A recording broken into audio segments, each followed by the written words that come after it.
Adolf Hitler est né en Autriche en 1889. Son enfance fut, disons, assez banale. Il était l'un des 6 enfants de la famille. Le jeune Adolf a développé un intérêt pour le nationalisme allemand, un intérêt qui allait plus tard former la base de ses convictions politiques. La relation d'Hitler avec son père était tendue. Il se heurtait à l'autoritarisme paternel.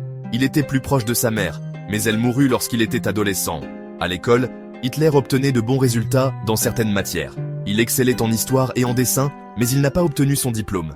Il a abandonné ses études et a déménagé à Vienne. À Vienne, Hitler a eu du mal à trouver sa voie. Il aspirait à devenir artiste, mais il a été rejeté par l'Académie des Beaux-Arts de Vienne. Vivant dans la pauvreté, il vendait des cartes postales pour joindre les deux bouts. C'est à cette époque que l'antisémitisme d'Hitler s'est aggravé. Son exposition à la population diversifiée de la ville a alimenté ses préjugés. Il en est venu à blâmer les Juifs et les autres minorités pour ses difficultés. Cette période viennoise a été cruciale dans la formation de la vision du monde d'Hitler. Elle a solidifié sa haine et l'a mis sur la voie de l'extrémisme. Le déclenchement de la Première Guerre mondiale en 1914 a marqué un tournant pour Hitler. Il s'est porté volontaire pour l'armée allemande, voyant la guerre comme une occasion de faire ses preuves. Hitler a servi avec une certaine distinction comme estafette, un travail dangereux, et a reçu la Croix de Fer pour sa bravoure. Cependant, les horreurs de la guerre l'ont profondément marqué.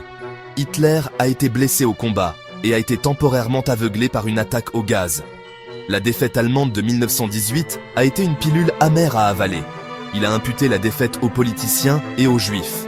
Les expériences de guerre d'Hitler ont intensifié son nationalisme. Il s'est convaincu que l'Allemagne avait été trahie. Il est revenu de la guerre transformé, rempli de ressentiment et d'un désir de vengeance. La guerre a également éveillé son ambition. Hitler a découvert un talent pour l'art oratoire et a constaté qu'il pouvait captiver son auditoire par sa rhétorique passionnée. Les germes de sa future carrière politique ont été semés dans les tranchées de la Première Guerre mondiale. Après la guerre, Hitler est retourné à Munich. L'Allemagne était en plein bouleversement, l'économie était en ruine et le pays profondément divisé. Hitler a été attiré par les groupes nationalistes extrémistes. Il a rejoint le Parti ouvrier allemand en 1919. Ce petit parti insignifiant allait devenir plus tard le Parti national-socialiste des travailleurs allemands, ou Parti nazi. Hitler a rapidement gravi les échelons. C'était un orateur doué qui faisait appel à la colère et à la frustration du peuple allemand. Il a organisé des rassemblements et des marches, utilisant la propagande pour diffuser le message nazi. Le message d'Hitler était simple et séduisant. Il promettait de restaurer la gloire passée de l'Allemagne et accuser les Juifs, les communistes et d'autres ennemis des problèmes de l'Allemagne. En 1921, Hitler est devenu le chef du parti nazi. Il a établi son autorité sur le parti et créé la SA, une organisation paramilitaire. La SA, également connue sous le nom de chemise brune, terrorisait les opposants, perturbait les réunions et intimidait les électeurs. Hitler se constituait une base et se préparait à prendre le pouvoir. En 1923, Hitler a estimé que le moment était venu pour une révolution. Inspiré par la marche de Mussolini sur Rome, il a tenté de renverser le gouvernement. Cette tentative, connue sous le nom de putsch de la brasserie, a eu lieu à Munich en novembre 1923. Hitler et ses partisans ont pris d'assaut une brasserie, interrompant une réunion de représentants du gouvernement. Il a proclamé la formation d'un nouveau gouvernement.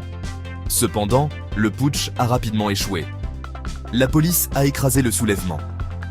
Hitler a été arrêté et condamné à la prison pour trahison. Le putsch de la brasserie a été un revers pour Hitler, mais il s'est avéré être une bénédiction déguisée. La période d'emprisonnement d'Hitler fut courte. Il a purgé moins d'1 an. Cependant, il a utilisé ce temps pour écrire son autobiographie, Mein Kampf, Mon combat. Ce livre allait devenir le modèle de l'idéologie nazie. Dans Mein Kampf, Hitler a exposé ses convictions. Il a épousé un mélange toxique d'antisémitisme, de nationalisme extrême et d'une soif d'expansion. Il a soutenu que la race aryenne était supérieure. Il a prétendu que les Juifs étaient une menace pour la pureté allemande.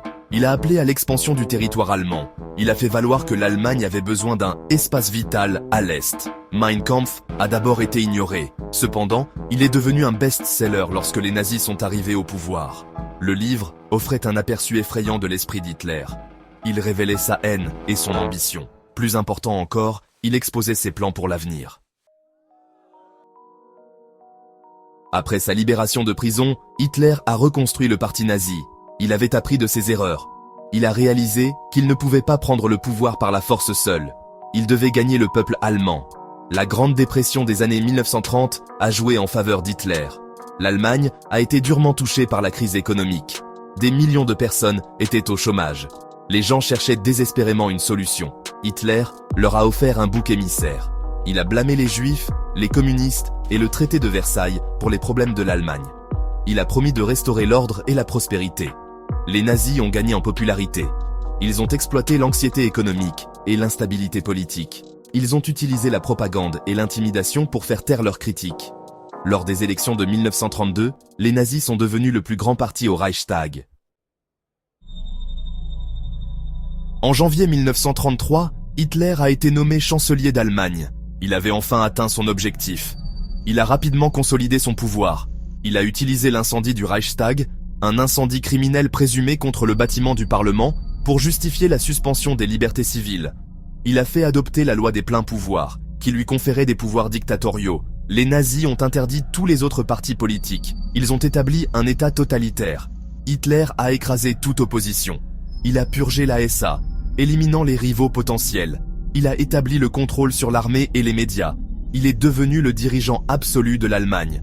L'Allemagne était désormais un État à parti unique. La parole d'Hitler faisait loi. Il a utilisé son pouvoir pour mettre en œuvre sa vision tordue. Il a commencé à construire la machine de guerre nazie. Il s'est lancé dans une campagne de persécution raciale. Le régime nazi a été l'un des plus brutaux de l'histoire. Le règne d'Hitler a été marqué par la terreur, la violence et le génocide. Il a créé des camps de concentration pour emprisonner ses opposants. Juifs, prisonniers politiques et autres indésirables ont été envoyés dans ces camps. Les nazis ont mis en œuvre une série de lois antisémites. Les Juifs ont été déchus de leur citoyenneté. Ils ont été interdits de certaines professions. Ils ont été victimes de boycotts et de violences. La Shoah a été le point culminant de la politique raciale nazie. Il s'agissait de la persécution et du meurtre systématique, parrainé par l'État, de 6 millions de Juifs. Les Juifs ont été rassemblés et envoyés dans des camps de la mort. Ils ont été assassinés dans des chambres à gaz. Ils ont été fusillés, affamés et travaillés jusqu'à la mort. La Shoah a été un crime contre l'humanité. C'est une tache sur l'histoire de l'humanité.